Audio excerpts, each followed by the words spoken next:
ഹരേ കൃഷ്ണ. നമുക്കിനിയും 20ാമത്തെ ശ്ലോകം നോക്കാം.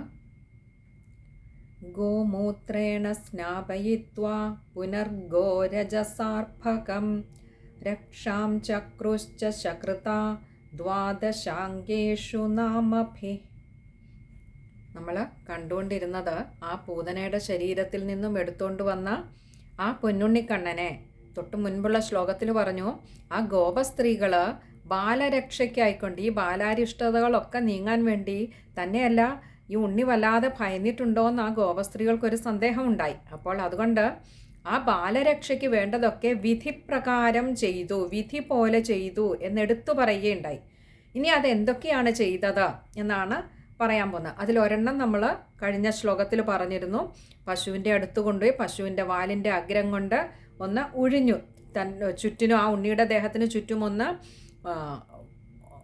ഒന്ന് വട്ടത്തിൽ കറക്കി അതിനെ ഉഴിഞ്ഞ് ആ ഭയം മാറ്റി എന്ന് പറഞ്ഞിരുന്നു. ഇനി എന്തൊക്കെയാണ് ചെയ്തത് എന്നാണ് പറയുന്നത്. നമുക്ക്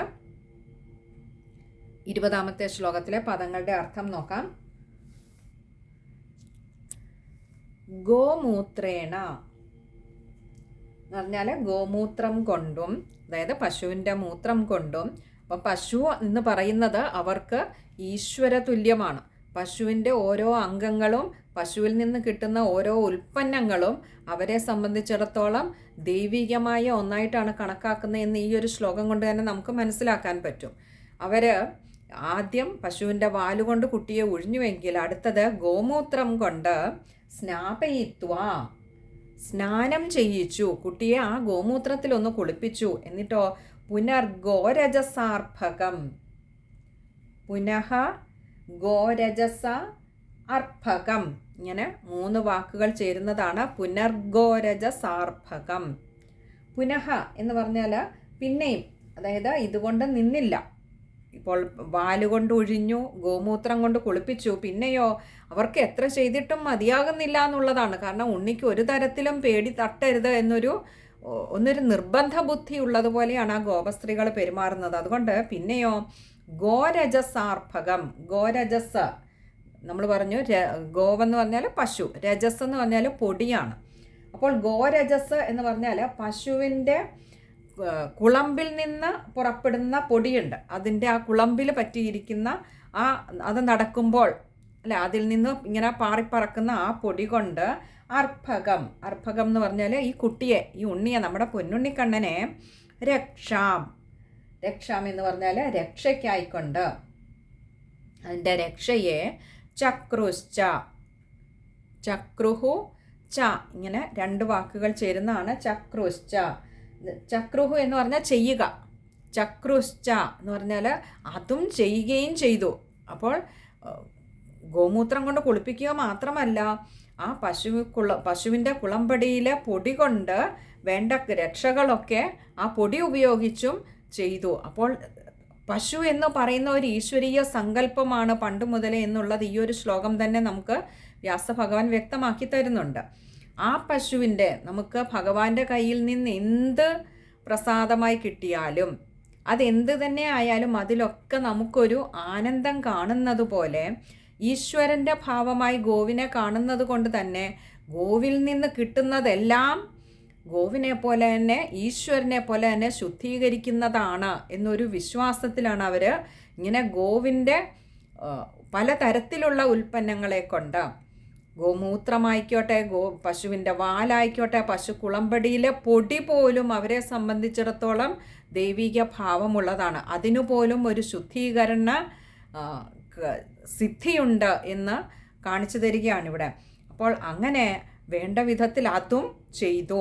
പിന്നെയോ ശകൃത, ശകൃത എന്ന് പറഞ്ഞാൽ ചാണകം കൊണ്ട്, അടുത്ത പശുവിൽ നിന്ന് കിട്ടുന്ന ഉൽപ്പന്നം എടുത്തു ചാണകം കൊണ്ട് ദ്വാദശാംഗേഷു നാമഭി, ദ്വാദശാംഗേഷു, ദ്വാദശം എന്ന് പറഞ്ഞാൽ 12, അംഗേഷു അംഗങ്ങളിൽ, 12 സ്ഥാനങ്ങളിൽ, 12 അംഗങ്ങളിൽ, നാമഭിഹി, നാമങ്ങൾ കൊണ്ട് ഈ ഉണ്ണിക്ക് വേണ്ട രക്ഷകളൊക്കെ ചെയ്തു. അപ്പോൾ ഏതെല്ലാം തരത്തിലാണ് ഈ ഉണ്ണിയെ അവർ സ്നേഹിക്കുന്ന, അവരുടെ ആ സ്നേഹം ഏതെല്ലാം തരത്തിലാണ് അവർ പ്രകടിപ്പിക്കുന്ന. കാരണം അവർ ചെയ്യുന്ന ഓരോ കർമ്മ എന്നല്ല, ആ ഉണ്ണിക്ക് വേണ്ടി ചെയ്യുന്നതെല്ലാം പരിപൂർണമായി ചെയ്യണമെന്നുള്ള ഒരു താല്പര്യ ബുദ്ധി അവരെ കൊണ്ടെല്ലാം അങ്ങനെ പരിപൂർണമാക്കി ചെയ്യിക്കുകയാണ്.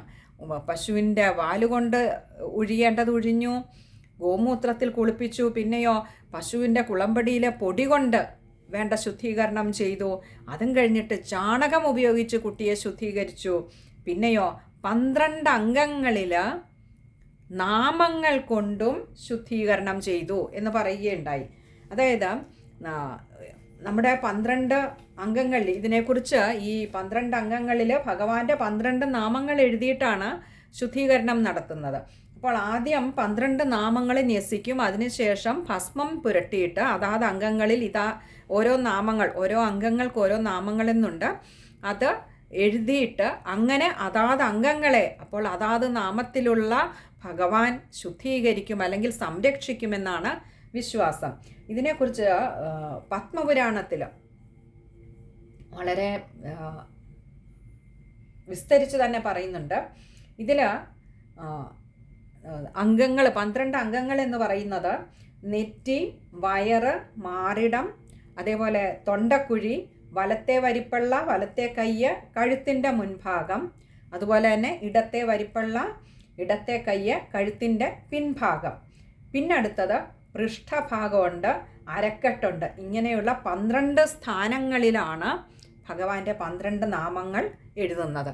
ഇനി ആ 12 നാമങ്ങൾ ഏതൊക്കെയാണെന്ന് വെച്ചാൽ കേശവൻ, അത് ഓരോന്നിൻ്റെ അതാതിൻ്റെ, അതായത് നെറ്റിയിൽ കേശവന്, വയറിൽ നാരായണന്, മാറിടത്തിൽ മാധവൻ, തൊണ്ടക്കുഴിയിൽ ഗോവിന്ദൻ, വലത്തെ വരിപ്പള്ളയിൽ വിഷ്ണു, അതുപോലെ വലത്തെ കയ്യിൽ മധുസൂദനൻ, കഴുത്തിൻ്റെ മുൻഭാഗത്ത് ത്രിവിക്രമൻ, ഇടത്തെ വരിപ്പള്ളയിൽ വാമനൻ, അതേപോലെ ഇടത്തെ കയ്യിൽ ശ്രീധരൻ, കഴുത്തിൻ്റെ പിൻഭാഗത്ത് ഋഷികേശൻ, അതേപോലെ പൃഷ്ഠഭാഗത്തിൽ പത്മനാഭൻ, അതേപോലെ അരക്കെട്ടിൽ ദാമോദരൻ. ഇങ്ങനെ 12 നാമങ്ങൾ ഈ ഉണ്ണിയുടെ 12 സ്ഥലങ്ങളിൽ 12 അംഗങ്ങളിൽ എഴുതിയിട്ട് അങ്ങനെയും ഈ ഉണ്ണിയുടെ സർവാംഗങ്ങളെയും രക്ഷിക്കാൻ ഭഗവാനെ അവിടുത്തെ വിവിധ നാമരൂപങ്ങളിലുള്ള അവിടുന്ന് തന്നെ സംരക്ഷിക്കണമേ എന്ന് ആ ഗോപസ്ത്രീകൾ പ്രാർത്ഥിച്ചുകൊണ്ട് ചെയ്യുകയുണ്ടായി. അതായത് എങ്ങനെയെല്ലാം ആ ഉണ്ണിയെ ഈ ബാലാരിഷ്ടയിൽ നിന്ന് അല്ലെങ്കിൽ ഇതുപോലെയുള്ള കഷ്ടതകളിൽ നിന്ന് സംരക്ഷിക്കാമോ അതിന് വേണ്ടുന്നതെല്ലാം ആ ഗോപസ്ത്രീകൾ ചെയ്തുകൊണ്ടേയിരുന്നു. ഇതിൽ നിന്ന് തന്നെ നമുക്കൊരു കാര്യം വ്യക്തമാകും. ഈ ഉണ്ണി ജനിക്കുന്നതിന് മുൻപ് തന്നെ ഈ ഗോപസ്ത്രീകളിലൊരു വൈഷ്ണവാംശം, ഒരു വൈഷ്ണവ ഭക്തി ഇവരുടെയൊക്കെ ഉള്ളിലുണ്ടെന്നുള്ളത് വ്യക്തമാണ്. അതുകൊണ്ടാണ് ഈ 12 അംഗങ്ങളിൽ ഈ പൊന്നുണ്ണിക്കണ്ണൻ പിറന്നതിന് ശേഷമല്ല, അതിനു മുൻപ് തന്നെ ഈ 12 അംഗങ്ങളിലെ 12 നാമങ്ങളും അത് ചെയ്യേണ്ട രീതിയും ഒക്കെ ഇവർക്ക് നല്ല നിശ്ചയമുണ്ടായിരുന്നു. അങ്ങനെ ഈ പൊന്നുണ്ണിക്കണ്ണന് 12 അംഗങ്ങളിലും ഭഗവാനെ അവിടുത്തെ 12 നാമങ്ങൾ കൊണ്ട് എഴുതി അവിടത്തേക്ക് ബാലരക്ഷ ചെയ്തു. ഈ 12 നാമങ്ങൾ ആരുടെയാണ്? ഏതൊരു ഉണ്ണിയാണോ സംരക്ഷിക്കേണ്ടത് ആ ഉണ്ണിയുടെ തന്നെയാണ് 12 നാമങ്ങൾ. അതേ ഉണ്ണിയുടെ ദേഹത്ത് പല ഭാഗങ്ങളിൽ എഴുതിയിട്ട് അതേ ഉണ്ണിയോട് തന്നെ പറയുകയാണ് ഈ ഉണ്ണിയെ രക്ഷിക്കണമെന്ന്. നോക്കൂ, കാപട്യം, ഭഗവാന്റെ ആ ഒരു നാട്യം. ഭഗവാനാകട്ടെ ഒന്നും അറിയാത്ത പോലെ കൈകാലിട്ട് ഇളക്കി കളിച്ചുകൊണ്ട് ഈ ഗോപസ്ത്രീകളുടെ കൈകളിൽ അങ്ങനെ വിലസുന്നുണ്ട്. ഒരാളിൻ്റെ കയ്യിൽ നിന്നും അടുത്ത ആളിൻ്റെ കൈകളിലേക്ക് അങ്ങനെ പാറിപ്പറന്ന് അങ്ങനെ ഉണ്ണി അങ്ങനെ വിലസുന്നുണ്ട്. പക്ഷേ ഈ ഗോപസ്ത്രീകൾക്കാകട്ടെ തങ്ങൾക്ക് കിട്ടിയ ഉണ്ണിയെ ആ ഭഗവാന്റെ നാമത്തിൽ ശുദ്ധീകരിക്കുമ്പോൾ ഉണ്ണി ഒട്ടും ഭയമില്ലാതെ, ഉണ്ണിക്ക് എന്തെങ്കിലും ഭയം തട്ടിയിട്ടുണ്ടെങ്കിൽ അതൊക്കെ മാറിയിട്ട് ഉണ്ണി അത്യന്തം സുരക്ഷിതനായി തീരും, ആ ഭഗവാൻ കാത്തുകൊള്ളും എന്നൊരു വിശ്വാസം, എന്നൊരു ഉറപ്പ് ഈ ഗോപസ്ത്രീകൾക്കുണ്ടായിരുന്നു. അതുകൊണ്ടാണ് ഈ പരമവൈഷ്ണവരായിട്ടുള്ള ഈ ഗോപസ്ത്രീകൾ ഭഗവാന്റെ നാമത്തിൽ ആ ഉണ്ണിക്ക് ബാലരക്ഷകളൊക്കെ ചെയ്തത്. ഇനി നമുക്ക് ആ ശ്ലോകം ഒന്നുകൂടി നോക്കാം. ഗോമൂത്രേണ സ്നാപയിത്വാ പുനർഗോരജസാർഭകം രക്ഷാം ചക്രുശ്ച ശകൃതാ ദ്വാദശാംഗേഷു നാമഭി. ഇനിയും ആ ശ്ലോകം വായിക്കുമ്പോൾ ശ്രദ്ധിക്കേണ്ട കാര്യങ്ങൾ: പുനർഗോരജസാർഭകം. ഗോ എന്നുള്ളത് അവിടെ ഒരു കൂട്ടക്ഷരമാണ്, അതുകൊണ്ട് അത് കട്ടിയിൽ തന്നെ വായിക്കുക. അതേപോലെ രജസാർഭകം. അടുത്തത് രണ്ടാമത്തെ പാദത്തിൽ വരുമ്പം ദ്വാദശാംഗേഷു.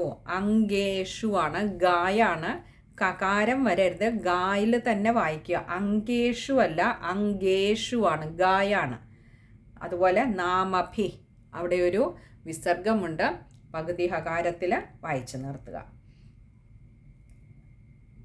ഇനിയും ആ ഒരു ശ്ലോകത്തിൻ്റെ അന്വയക്രമത്തിലുള്ള ഒരു പദവിന്യാസം കൂടി ഒന്ന് നോക്കാം. അർഭകം ഗോമൂത്രേണ പുനഃ ഗോരജസാ സ്നാപയിത്വാ ശകൃതാ